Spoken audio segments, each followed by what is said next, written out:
என்னோடய டே வந்து ஒரு 4:30 ஸ்டார்ட் ஆகும். காலையில் ஏந்திச்சோன்னே டேரெக்டாக கொஞ்சம் ஃப்ரெஷ்ஷப் ஆகிட்டு ஜீசஸ் ப்ரே பண்ணிட்டு நான் என்னோடய கிச்சனுக்குள்ளே போயிடுவேன். இது வந்து பார்த்திங்கன்னா என்னோடய பிரேக்ஃபாஸ்ட்டு. நான் வந்து கொஞ்சம் டர்மரிக் வாட்டர் குடிச்சிட்டு பருப்பு குழம்பெல்லாம் பண்ண போகிறேன். வெஜிடபிள்ஸ் கொஞ்சம் பருப்பு போட்டு காய் போட்டு சாம்பார் பண்ணிவிட்டு வெஜிடபிள்ஸ் எல்லாம் கட் பண்ணி ஒரு சைடில் வச்சுடுவேன். டக்கான்னு ஒரு பக்கம் பார்த்து ரைஸ் கழுவி வச்சுட்டு சாம்பார் பண்ணிவிட்டேன். அந்த பக்கம் மூட்டிட்டு கொஞ்சமாக அந்த சப்பாத்திக்கு பண்ணலான்னு சொல்லிட்டு பிரிஞ்சால் கிரேவி பண்ணேன். செம்ம டேஸ்ட்டாக இருக்கும் சப்பாத்திக்கெல்லாம் இந்த கிரேவி, ரைஸ்க்குமே நல்லாயிருக்கும். ஸோ ரெண்டுக்கும் தேவை வச்சு ஒரு கிரேவி பண்ணிட்டேன். அது பண்ணிவிட்டு இது பார்த்திங்கன்னா வந்து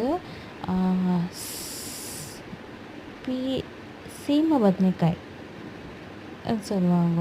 தமிழில் வந்து சொக்கா இல்லை, ஆக்சுவலி என்ன சொல்லுவாங்க அந்த காய்க்கு பேர் தெரியல.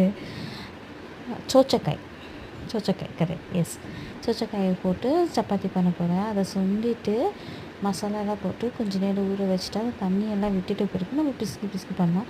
நான் வந்து ஒரு 6:30க்குள்ளவே வந்து இதெல்லாமே பண்ணி முடிக்கணும். ஸோ எல்லாம் பண்ணிவிட்டு சமையல்லாம் கழுவிட்டு நான் எல்லாத்தையும் வச்சுட்டு வந்து பிரேக்ஃபாஸ்ட் மட்டும் நான் பண்ண மாட்டேன். மாவெல்லாம் பிசைஞ்சு வச்சுட்டு நான் வந்து வாக்கிங் போயிடுவேன். லன்ச் வந்து பண்ணி தான் ஆகணும், ஏன்னா ஹஸ்பண்டுக்கு டிஃபன் கட்டணும். So I went for walking. வந்துட்டோன்னு